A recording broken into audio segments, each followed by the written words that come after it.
Hi, everyone. My name is Katie Connor. I'm a physician assistant at Roper St. Francis. I just wanted to briefly talk to you about the Osteoporosis and Fracture Liaison service that Dr. Merrill and I have been spearheading over the last 2 months. I was hoping to be there in person, but I was not able to be, so he'll be there to answer any questions that you have when I'm finished. I just want to briefly talk to you about what kind of patients we're seeing in this clinic. The current DEXA recommendations is anybody with risk factors over the age of 50, all women over the age of 65, all men over the age of 70, and then we repeat that every 2 years. Just a quick list to keep in your head as you're screening these patients on who's appropriate for osteoporosis screening. If they smoke, if they drink, if they don't exercise, if they're a diabetic, if they have rheumatoid arthritis, if they're postmenopausal.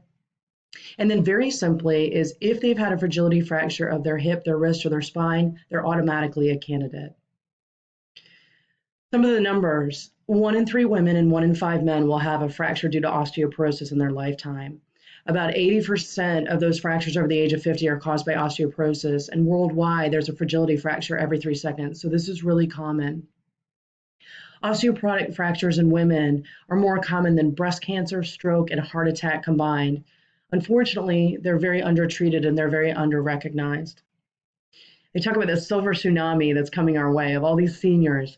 Right now, they project that there's 54 million people in the United States. 50% of them have osteoporosis or osteopenia, so low bone density. And they predict that those numbers are going to increase to 64 million over 2020, and then 71 million by 2030. And then in South Carolina alone, we're expected to see a 40% increase in this. They also predict to see an increase by 240% in women and 310% in men in hip fractures. So this is coming. Fractures due to osteoporosis are very costly. They estimate $55 million a day we spend in the United States because of these fractures due to osteoporosis. So this comes in the form of fracture care, orthopedist visits, surgeries, emergency department visits, hospitalizations, and nursing homes. There's also the quality of life cost to these patients. So after a hip fractures, the statistics show 50% of patients will never be able to walk independently again. A fourth of them will die within the same year. A third of them will require nursing home within a year. And then 50% of them will go on to have a second fracture that year. So how are we doing as a country managing this? Well, the numbers are pretty sobering. Only 20% of fracture patients are even screened or treated post-fracture. 20% of women that have had a fracture have 3 or more before anybody even talks to them about osteoporosis. Only 13% of women that are high risk are getting DEXA scans. 1 in 4 adults say that any member of their medical team has even talked to them about osteoporosis. And then finally, only 40% of hospitals routinely assess for osteoporosis post-fracture. So these numbers are pretty poor. What are some of the reasons that the Own the Bone program talks about that orthopedists don't treat osteoporosis? Why? One of the top reasons that they came back to was that most orthopedists feel that this should be managed by primary care and they don't want to overstep their bounds. We'll talk about this in another slide, why this is problematic. Some of them feel like they don't have enough time to educate and counsel, and this is a very valid point. Most of the visits that I have with these patients are about an hour long, where we go through all of everything that's been ordered to evaluate their osteoporosis, plus all of their questions. Most of them don't have time to monitor and follow these patients. If you ran a clinic for just your follow-up osteoporosis patients, you'd be busy with just that, not to mention your orthopedic patients. And then finally, the fourth most common reason is that they're not comfortable prescribing the medications, which is also a valid point because there are a lot of side effects and counseling that should be done for these medications. This is why we're missing these patients. There's no clear instructions for their post-fracture evaluation. The biggest reason that I see is that they don't have a primary care. Most of these patients haven't seen a doctor in 30 years. Or if they have a primary care, they don't ever tell that primary care that they've had a fragility fracture. So that's a huge missed opportunity for the primary care doctor. Many of these patients fail to understand how important it is for them to get treated because they are at high risk for another fracture. And then finally, they don't follow up because they have concerns about drug interactions, side effects. And then as providers, we also worry about, are we missing causes of secondary osteoporosis? So here's where the Fracture Liaison service kind of fills in and closes that gap. A Fracture Liaison service is this collaborative approach where you take all the people that are supposed to be treating osteoporosis and you put them all together so that they're collaborating on it, so that we're increasing the diagnosis, treatment, and education for this. The results, as they show across the country, that there's increased diagnosis, treatment, reduced secondary fracture, and increased quality of life-adjusted years. One of the best examples is Geisinger Health System out of Pennsylvania. Their hip fractures have decreased by a third because of their program. And right now, this is a great opportunity because we are the only hospital system in Charleston that is offering this program. So what are the goals of this program as they relate to you as an orthopedist? How can we help you? Well, our first goal is to prevent new fractures and treat the current fracture patients to reduce secondary fractures.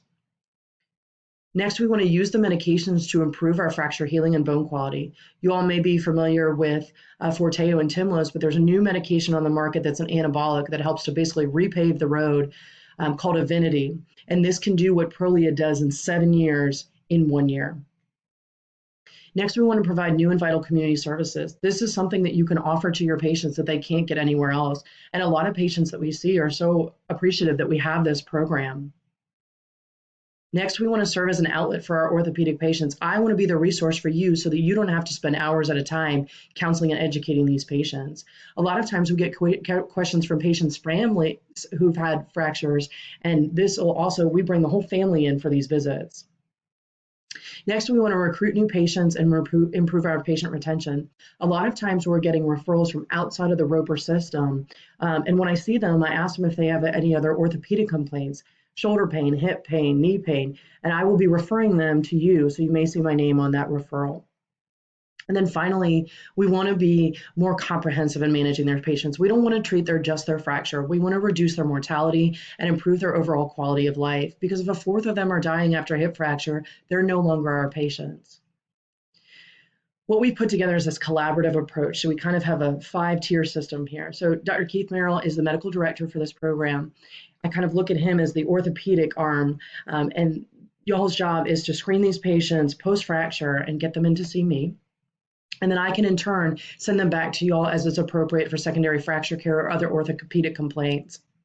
Next, we have OBGYN involved, and we are now in charge of seeing all of the OBGYN osteoporosis patients. Next, we have primary care involved. Our job here is to reduce the burden of managing just another chronic medical complication for them. And then my job is, if they are, for example, one of those patients that doesn't have a primary care, to plug them back in so that they can get their other preventative care. And then finally, one of the neat features of this program is that we have an endocrinologist on our advisory board. Typically, it takes about 4 months for an endocrinologist to see your patient. So if you were to do a direct referral to an endocrinologist, it typically takes about 4 months. Dr. Patel, I have him just kind of pre-screen patients that have some abnormal labs, and then he'll tell me if he would like to see them or not. I can get them in within 2 weeks to see him. And then my job in the center here is this long list. I'm a certified fracture liaison, which means that I've done 35 hours of extra training through the National Osteoporosis Foundation in both education, counseling, wrist fracture, and fall reduction.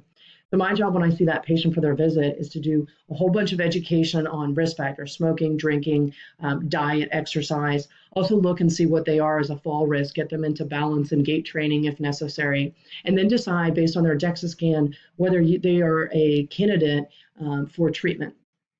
So how does this whole thing work? Well, y'all's job is to identify the patients that are appropriate. You send the referral to me. It's in peer-to-peer or RSFH osteoporosis clinic. I personally give the patient a call within about a day or two, and I discuss with them what the program is about and that you've referred them. I order their labs, their DEXA. They follow up with me for an office visit. And like I said, it's about an hour-long visit. We talk about education, diagnostic review. We look at their risk factors and calculate their FRAX score. Their FRAX score takes into account their bone density scan plus their risk factors and spits out a number. If they're over 20% 10-year risk for fracture of overall fractures, 20% is the threshold for treatment. Risk for hip fracture is 3%. If they meet that requirement, then we'll counsel them on medications. You'll get a visit summary from me. If we find that on their diagnostics they need to send endocrine, they'll be sent to endocrine. Finally, I talk to them about their medications, side effects, risks, benefits. They sign a consent form. I do the paperwork for all of that. I administer the medications. And the reason the medication paperwork has a skull and crossbones is because it takes a long time. It takes about an hour or two per patient to get all of that paperwork done. And then finally, I see them for a routine follow-up. Every 2 years, we repeat their DEXA and their blood work. And then every 6 months, depending on what medication they're on, I see them for review. We have been very busy for our first month, so we established that interdisciplinary team. So instead of all fighting about who's treating this, we're all working together on this. We established that referral system in ECW. We've now done OBGYN wide launch, and we are monitoring all their patients for that.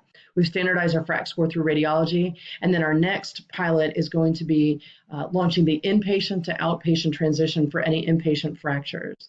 I am so excited that we have completed over 80 new patients in 2 months. So there is a huge need for this program, and I am excited that you all are going to be involved. So that is all I have for you. Thank you all for listening. And Dr. Merrill will be there to answer any questions that you have. And I really look forward to working with you all in the future. My number is there, 301-908-4635. I'm happy to answer any questions you have or any feedback that you have. Thank you all again for listening.